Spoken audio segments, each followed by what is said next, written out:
Pemirsa, terima kasih Pian masih bersama kami.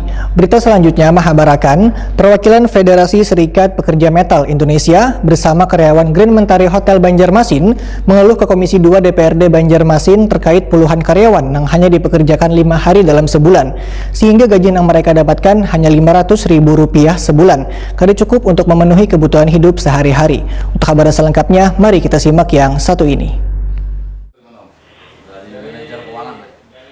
Perwakilan Federasi Serikat Pekerja Metal Indonesia bersama karyawan Grand Mentari Hotel Banjarmasin mengeluh ke Komisi 2 DPRD Banjarmasin jelang tengah hari Rabu 30 Desember 2020. Keluhan yang mereka sampaikan terkait puluhan karyawan yang hanya dipekerjakan 5 hari dalam sebulan, sehingga gaji yang mereka dapatkan hanya Rp500.000 sebulan, karena cukup untuk memenuhi kebutuhan hidup sehari-hari.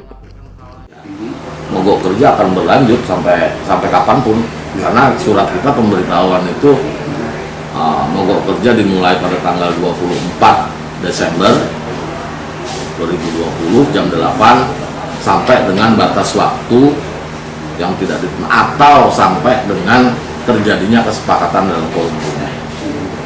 Yang kita tuntut sebenarnya sederhana, pekerjakan seluruh pekerja seperti sedia kala.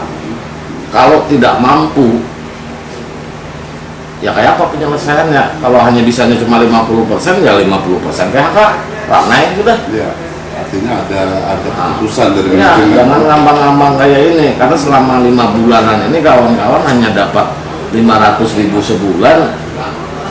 Iya. Bisa apa gitu?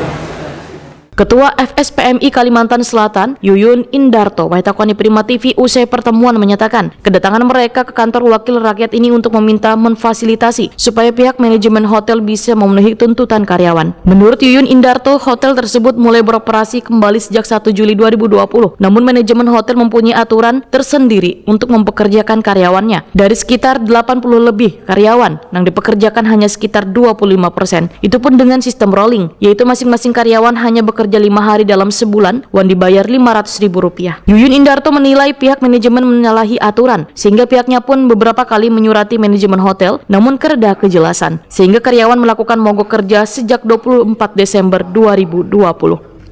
Ya, bekerja seperti sedia kala, ya. Sedia kala ya 1 bulan full.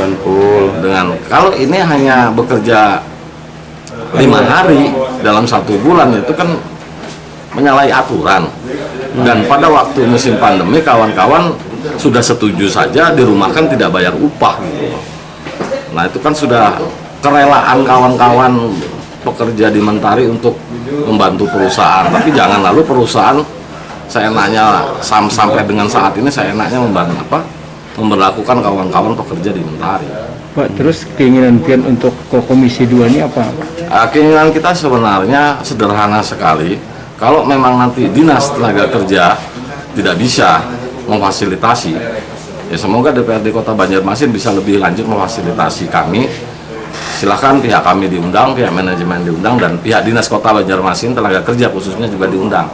Dalam kerangka mempertemukan, mengunjungkan ke depan jalan-jalan atau solusi yang terbaik bagaimana. Minta duduk satu meja. Bisa. Dan kita minta perunding, kalaupun nanti perundingan besok itu ada kegagalan lah. Kita minta DPRD untuk bisa memfasilitasi pertemuan lanjutan dengan ketegasan-ketegasan yang dipunyai. Ketua Komisi 2 DPRD Banjarmasin, Muhammad Faisal Haryadi menyatakan, bila pihaknya hanya memfasilitasi pengusaha wan pekerja agar permasalahan ini bisa terselesaikan dengan baik. Politisi Partai Amanat Nasional ini pun berharap manajemen hotel kembali mempekerjakan karyawan karena mereka ada yang bekerja di atas 10 tahun. Perundingan besok bisa berjalan bagus sehingga karyawan yang sekitar 80-an lebih ini bisa kembali bekerja seperti biasa. Kalau sikap Komisi 2 sendiri, Pak? Ya, kami tadi sudah menerima masukan dari mereka terkait keluh kesah mereka, kemudian win-win solusi andai kata besok tidak terjadi perundingan yang sebagaimana dikehendaki oleh kawan-kawan serikat pekerja SPMI ini. Kami tadi mencoba mewacanakan akan memfasilitasi pertemuan antara dinas, kemudian pihak manajemen hotel dan owner, kemudian pihak pekerja tadi, insya Allah di awal tahun nanti. Nah, kita berharap mudah-mudahan besok bisa selesai permasalahan ini. Sementara itu untuk menyelesaikan permasalahan ini, wacana manajemen Grand Mentari Hotel Banjarmasin akan melakukan pertemuan dengan karyawan Kamis 31 Desember 2020.